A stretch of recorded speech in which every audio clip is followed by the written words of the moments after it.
The courtroom burst with an eerie stillness. Outside the glass windows of the Manhattan Federal Courthouse, paparazzi lights flickered like warning sirens. The people inside had seen scandals before, but this felt different. In the front row sat music mogul, Saint Diddy, Kingston, surrounded by his legal team, designer shade pulled low, Jack low tight. Across the room sat Cassie Ventura, calm in appearance but visibly shaking. The case, a civil suit accusing Diddy of abuse, control, and the secret to explosive, it could dismantle the empire he built for decades. Judge Marlene Pierce, a no-nonsense black woman known for her iron command of the bench, adjusted her glasses and banged the gavel once. We are here to begin the proceedings in Ventura v. Kingston. A counsel, are you ready to proceed? There was a tense nod from both sides. Cassie's attorney, Eli Garson, a mid-40s legal hawk with a clean record of breaking the rich and powerful, stood with his notes neatly arranged. On Diddy's side, famed defense attorney Preston Miles whispered into his client's ear, but Diddy was not listening. His eyes were fixed in Cassie. Cassie didn't meet his gaze. Not yet. Her heart pounded under her blouse like a wounded drum. She hadn't expected to be here. Not really. For years, she'd let the trauma sit like poison in her heart and chest. But then came the letter, an anonymous email, a single sentence. What happened that night can still be proven. And it wasn't your fault. That one message unraveled years of silence, and today she was ready to speak. Garson opened the case with calm confidence. Ladies and gentlemen of the jury, this case is not about celebrities. It is not about hits on the radio. It's about power misused. It's about fears weaponized. And it is about a woman who was manipulated, isolated, and threatened under her identity barely existed. He paused. Let the weight of those words fall.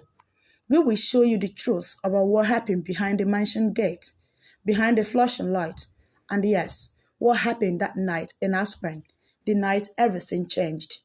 Across the courtroom, Diddy shifted uncomfortably. His legal team had begged him to settle. He refused. I built her, he told them. She owes me. She just wants attention. But somewhere deep beneath his designer suit, he knew what she could say and what it might unleash. Because that night in Aspen, it was never supposed to resurface. Cassie took the stand. Her hands trembled slightly as she was sworn in.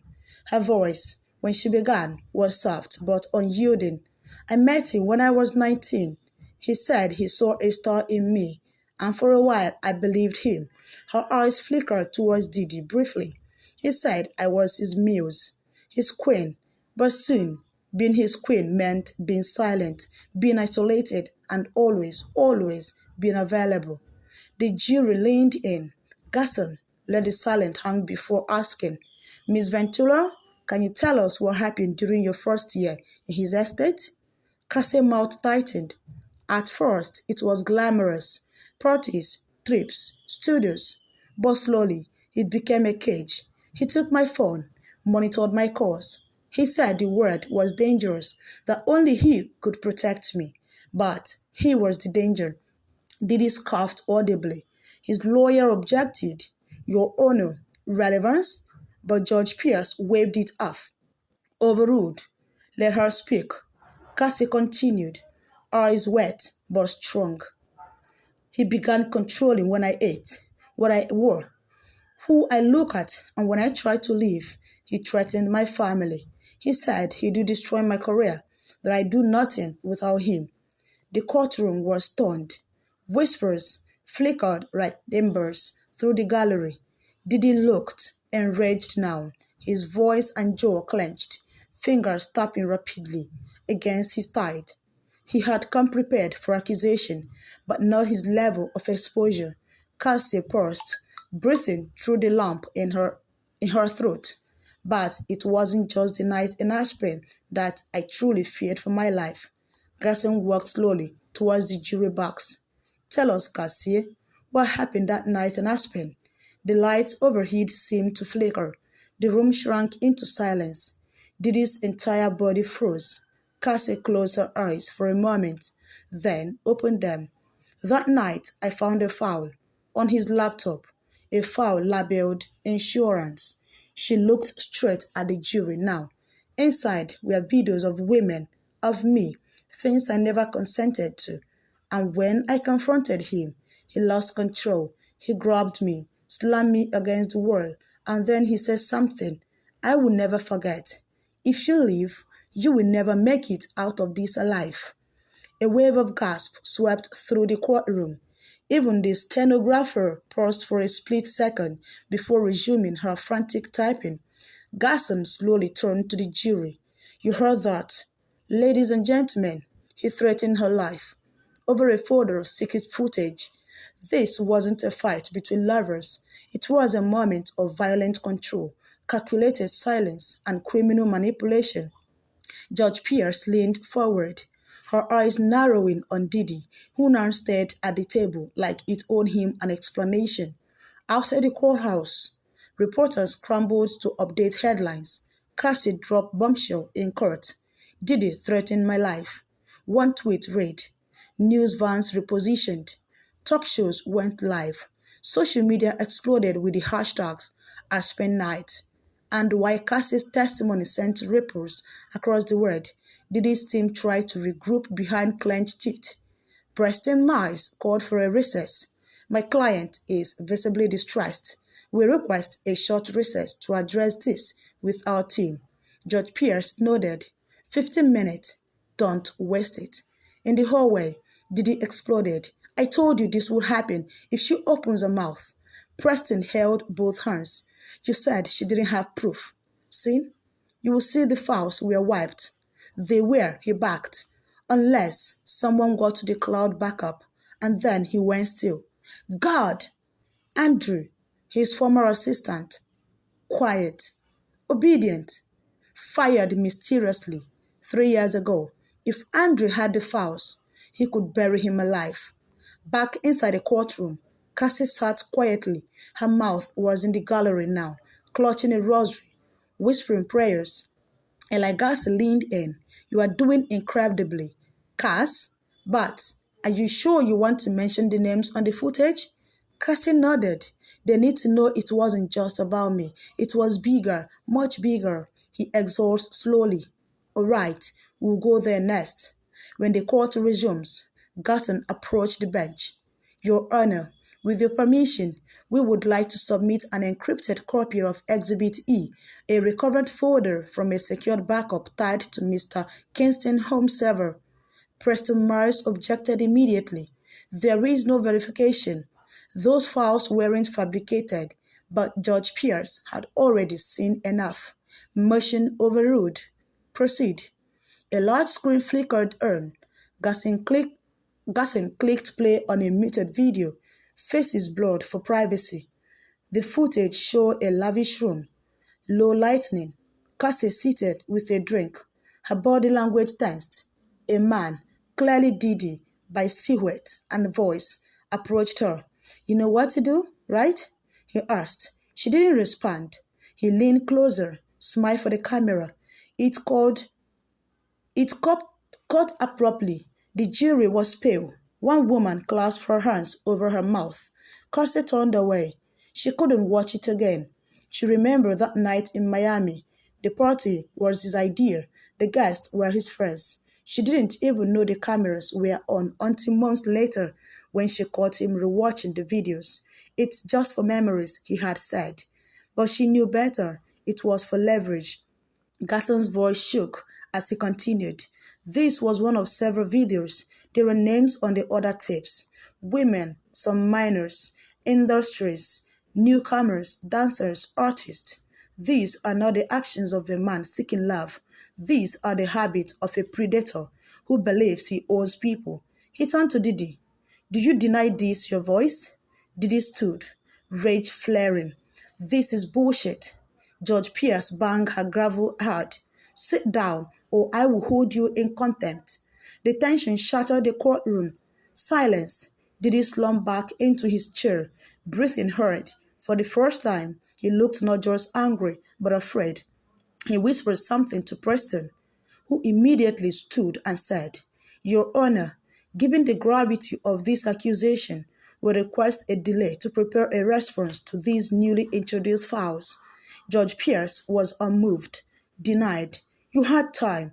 We continue tomorrow morning, 9 a.m." As court adjourned for the day, Cassie stepped out into a wall of flashing cameras.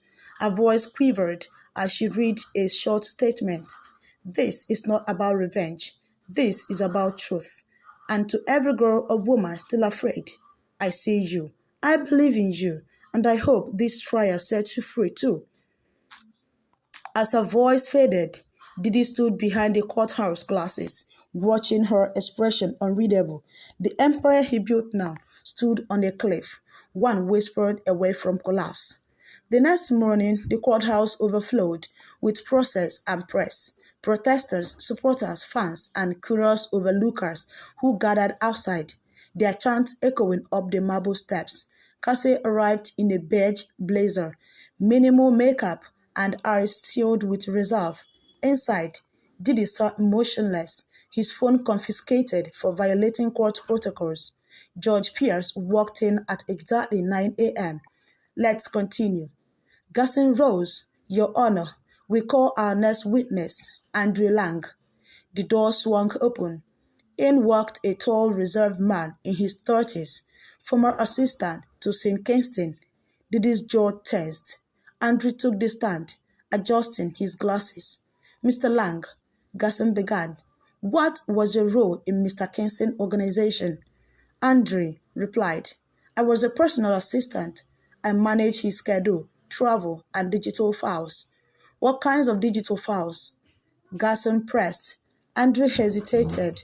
"Recording, videos, audio vlogs. I was ordered to store them and keep backups without naming them directly, but I knew what they were." He glanced at Diddy. "I saw what he did to her. To others, the Aspen folder wasn't the only one." There was a vault. The courtroom stirred. Diddy's lawyer jumped up. "Your Honor, this is uncorroborated." But Andrew interrupted, lifting a flash drive, encrypted, time-stamped, chain of custody verified by third-party forensic analysis.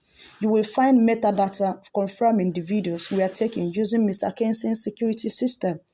Judge Pierce nodded. "Admit it into evidence." The flash drives were plugged in, but instead of playing more footage, Gasson turned to the jury. "Let's pause here. We've seen the darkness. Let us understand the root." He turned to Cassie again. "Mrs. Ventura, can you walk us through your early days with Mr. Kingston? From the beginning?" She inhaled deeply. "I met him when I was still modeling part-time. My dad had just passed. I was vulnerable. He said I was going to be the next big thing." She looked down, remembering. "He gave me a house, a car, a contract, but with every gift came a rule. I couldn't go home for holiday, couldn't see my brother, couldn't cry on camera, and he introduced me to relaxants, syrups, pills, said they helped with the anxiety. I didn't know they made me easier to control." The jury leaned forward.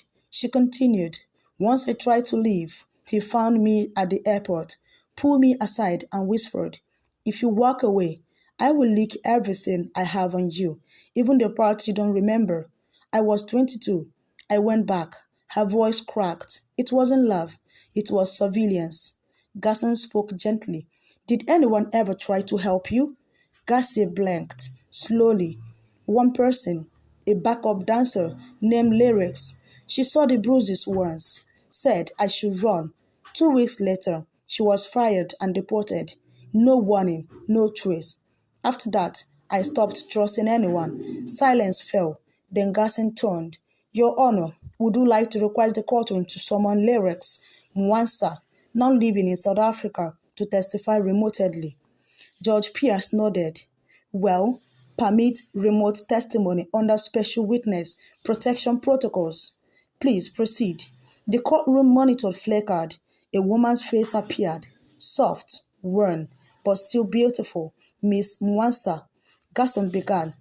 Do you remember working for Mr. Kingston in 2013? She